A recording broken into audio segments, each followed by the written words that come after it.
When people think of a minimalist home, they usually think of this. Minimalism is out, and its cousin, more minimalism. Hey guys, let's do a little room tour. Is in traditional minimalism focused on less is more, but war minimalism is challenging that idea. Everybody's home looks the same. It's the whites, the beige, the nudes. Slightly. War minimalism has an emphasis on soft fabrics and warm colors, so it's still minimalism, but lived in. Minimalism has become an aesthetic, a vibe, a Pinterest board.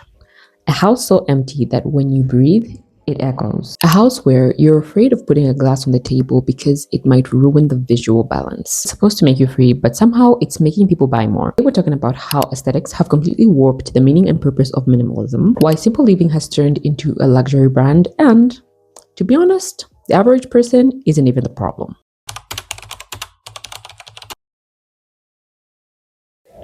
Minimalism started in the 1950s and 60s, emerging as a reaction against the emotional complexity of abstract expressionism. The point was to strip down art to its simple, essential form, rejecting ornamentation and self-expression. It then spread to influence design, music, and lifestyle trends. Some of the pioneers of this movement are Frank Stella and Donna Jude. And here are some examples of the art pieces that they created. But personally, I think that it doesn't matter how simple or basic art is, it's still a form of expression. But hey, who asked me? Minimalism as a lifestyle focused on intentionally living with only things you truly need and add value to your life, rather than accumulating possessions. Its core principles are less is more, intentionality over impulse, and value over quantity. Some of the benefits include improved mental health, financial savings, environmental impact, more free time, and greater purpose clarity. All the good stuff if you ask me. I did post a poll like 2 days ago. The poll says, do you think minimalism has become more of an aesthetic than a lifestyle? And 95% said, yes, it's just another trend now. And 5% said, no, it's accurately portrayed.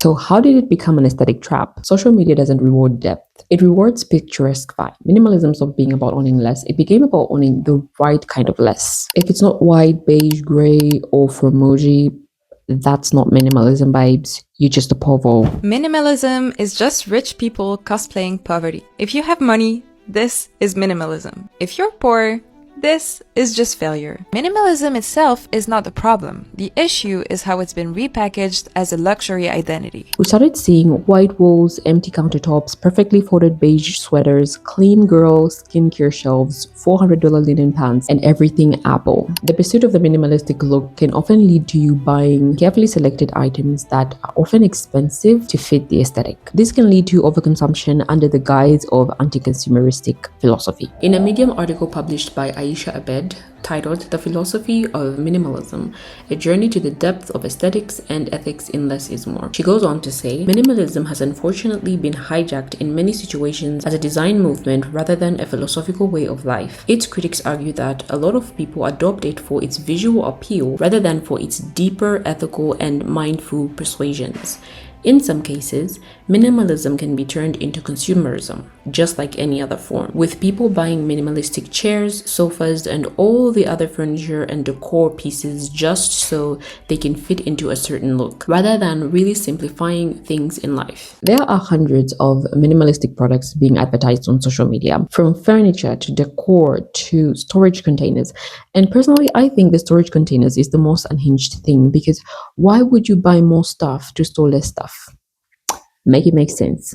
It's like the people who put on shorts and boots at the same time, because I'm like, are you feeling hot or are you feeling cold? Should I turn the AC up or should I turn it down? Because I don't know how to help you at this point. You know what I mean, yeah? This then leads people to, instead of asking, do I need this? They ask themselves, does it fit the aesthetic? The whole point was to escape the pressure of having to buy stuff, but now it's become a pressure of its own. You know what's a total marketing scam? The capsule wardrobe. I used to be obsessed with them, having this minimal wardrobe where everything would work together. But what started as a sustainable idea has actually been completely hijacked by consumerism. consumerism. And I would know. I was a shopaholic who kept buying every must-have on the list. The white button-down, the beige trench. Guess what? In December of 2024, I gave most of it away. Thanks to the ultra-fast fashion trend cycle, there's now a capsule for every season, all of these supposed essentials. Every year, I thought I was just one purchase away from finally having the perfect wardrobe, and by extension, the perfect life. I had no idea who I was, what I actually liked, or what worked in my wardrobe for my real life. It's no longer use what you have. It's throw all your stuff away and buy stuff that makes you look like someone who doesn't buy a lot of stuff. Do you see the mental gymnastics that's going on here? It's mental.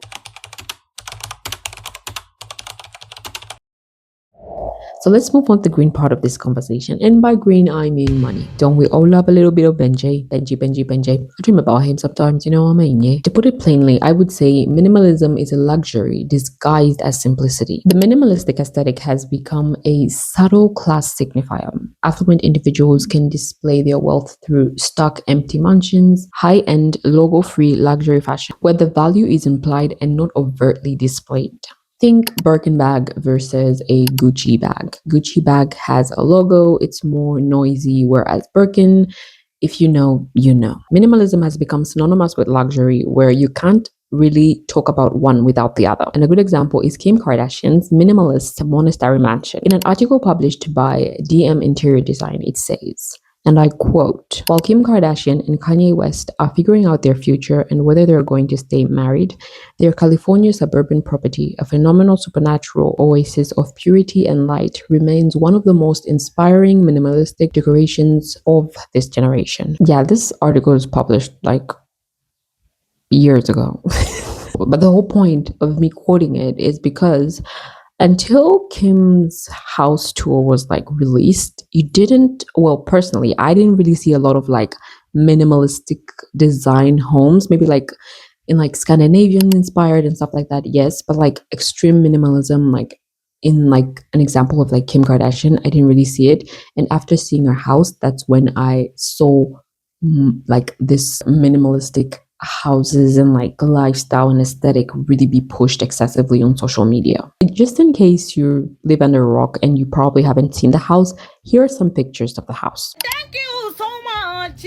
Very, very nice. I love you. Thank you so much. Very, very nice. I love. Brands have used the aesthetic to market new products, from expensive minimalist furniture to clothing to tech products, and Apple is a prime example of this. Ironically, the movement that sought to combat consumerism has become a niche movement within itself, encouraging people to buy a new set of minimalistic items rather than simply owning less. It has excluded the people that it was initially created for, people who wanted financial freedom, peace, and a break from constantly having to buy stuff. Meanwhile, the average person practices minimalism without having to call it minimalism. They keep things because they need to use them, they repurpose, and they don't hop on every trend. But minimalism online, now that's for the selective wealthy. It's become something that you buy into instead of something that you just simply practice. So yes, aesthetics have warped minimalism. It went from honest, intentional living to a curated, camera-ready product you're supposed to buy. But if you take something from this video, let it be this. Minimalism doesn't have to be an aesthetic. It doesn't have to be beige, it doesn't have to be expensive, and it doesn't have to be photographed. Minimalism is simply use what you need,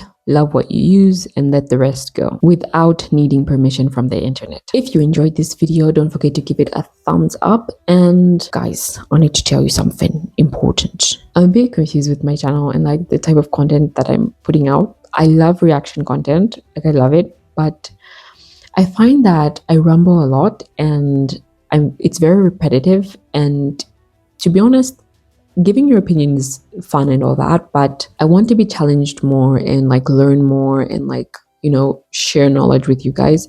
So I'm thinking of like going deeper into commentary and like scripting my videos and at least having them structured in a way. So yeah, for the next, I think like 12 weeks, I'm doing like a challenge, a 90-day challenge where I will be learning how to create commentary style videos. And yeah, so if that's something that you want to see, you can tag along on the journey and give me some constructive criticism. I would really appreciate that. So yeah, I'll see you guys in the next video. Peace.